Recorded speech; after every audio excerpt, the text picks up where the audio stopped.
안녕하세요, 여러분들. 네, 저는 공신연구소의 이종민 소장입니다. 네, 공신닷컴에서 학습전략연구소, 공신연구소의 소장을 맡고 있고요.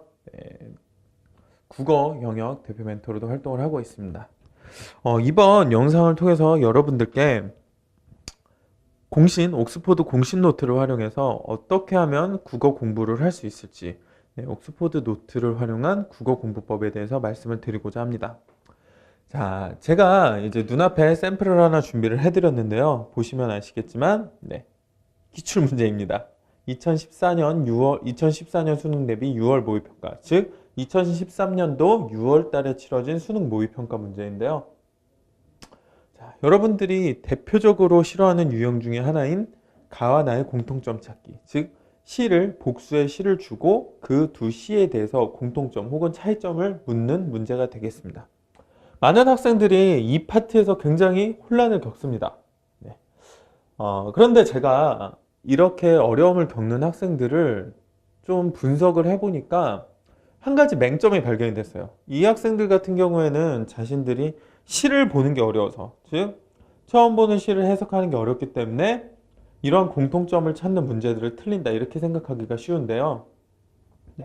사실상 이런 학생들을 컨설팅을 해보고 직접 지도를 해서 성적을 올려보면은 문제점은 시를 보는데, 즉 작품을 보는데 있지가 않았습니다. 이거는 비문학도 마찬가지인데요. 수능 국어를 푸는 데 있어서 생각보다 지문이 차지하는 부분, 물론 크죠. 지문이 차지하는 부분이 물론 크기는 하지만 문제를 풀 수 있고 못 풀고 고득점으로 가느냐 안 가느냐에 차지하는 비중은 생각보다 그리 크지가 않았다는 겁니다. 오히려 여러분들이 문제를 못 푸는 것에 있어서는 문제와 선지를 보는 눈, 즉 문제와 선지에 대한 기본 개념이 서 있지가 않아서 못 푸는 경우가 굉장히 많았어요. 이를테면 이런 거죠. 직접적으로 예를 들어서 설명을 해드리겠습니다. 문제를 보시면요. 가, 나에 대한 공통점으로 적절한 것은 이라고 했습니다. 물론 가와 나에 대한 시의 이해는 있어야겠죠. 그렇지만 가와 나 시를 이해하는 것 자체는 그다지 어렵지가 않다는 거예요. 누구나 조금만 연습을 하면 충분히 감상을 할 수 있습니다. 저희 공신닷컴 오셔서 칼럼 게시판에서 이종민, 제 이름으로 검색을 하셔도 현대시를 읽는 방법에 대해서 아주 자세하게 설명을 해드렸습니다. 조금만 연습을 하면 돼요. 그런데 문제는 시를 능수능란하게 해석을 하는 학생들도 이러한 문제를 푸는데 어려움을 겪는다는 거죠. 그 이유는 무엇이냐? 바로 여기 나와 있는 선지에 등장하는 어휘들의 정확한 의미를 모르기 때문에 언어를 감으로 풀게 된다는 것입니다. 볼까요? 대상에 대한 관찰을 통해 시상을 전개하고 있다고 하는데, 많은 학생들이 여기서 시상이라는 어휘의 정확한 뜻에 대해서 알지를 못합니다. 세 번째 줄 볼까요? 일상적 삶에 대한 반성을 역설적으로 드러내고 있다고 하는데, 역설적이라는 말의 어휘의 정의를 정확히 알지 못하면 이 선지를 100% 이해할 수 없습니다. 애상적 분위기를 환기하고 있다고 하는데, 애상적 분위기라는 게 무엇인지, 환기한다는 것이 어떤 것인지를 정확히 알지를 못하니까 국어를 감으로 풀게 되고 찍게 되는 것이죠. 그러면서 시간은 점점 더 오래 걸리고 정답률은 점점 더 떨어지게 됩니다.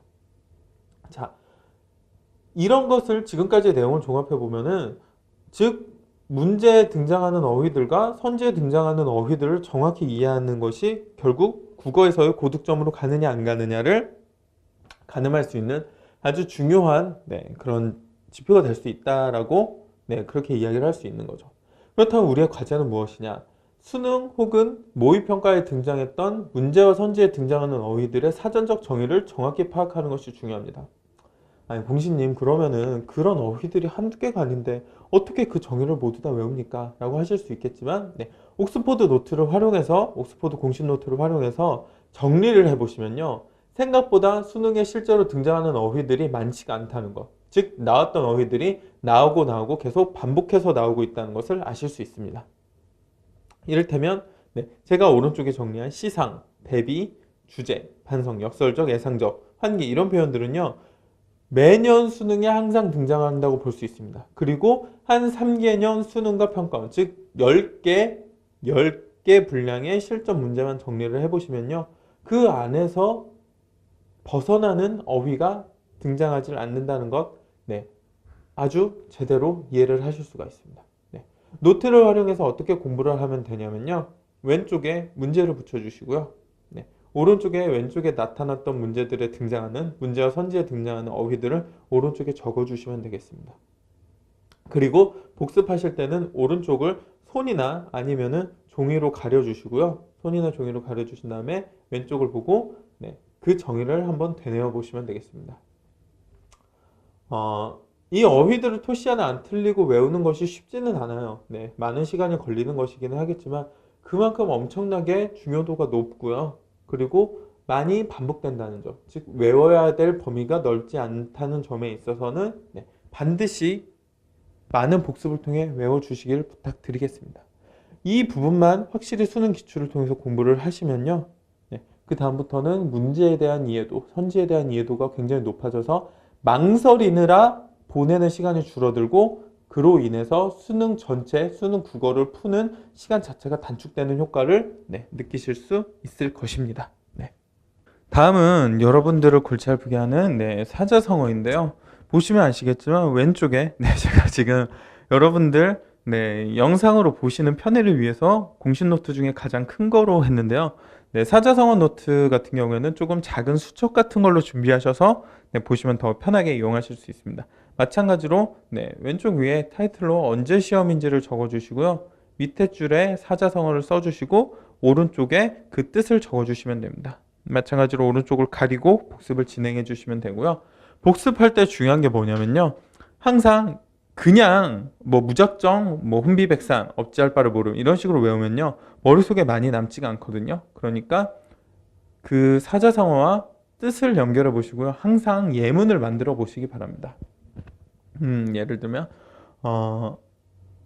수능에 가장 자주 등장하는 철수는 산에 가다가 뱀을 만나서 뱀을 보고 혼비백산했다. 이런 식으로. 그리고 그 다음 주에 복습을 할 때는 상호는 하굣길에 무단횡단을 하다 자동차에 치일 뻔해서 혼비백산했다. 이런 식으로 그 사자성어를 활용을 해서 예문을 만들어 보면서 외우면은 훨씬 더 쉽게 외우실 수 있고요. 실제 수능 시험장에서 이러한 사자성어를 만났을 때 훨씬 더 쉽게 떠올릴 수 있다는 것을 아실 수 있을 것입니다. 이상으로 공신 옥스퍼드 노트를 활용한 국어 공부법을 제시를 해드렸는데요. 이 수능 문학 개념 어휘 정리 노트와 사자성어만 정리를 하시더라도요. 제 장담하건대 적어도 수능 국어 등급 하나 정도는 아주 너끈하게 올리실 수 있습니다. 꾸준히 공부해 주시고요. 자신의 공부 방법 그리고 자신 스스로에 대해서 좀 더 큰 믿음을 가지고 공부에 임해 주시길 부탁드리겠습니다.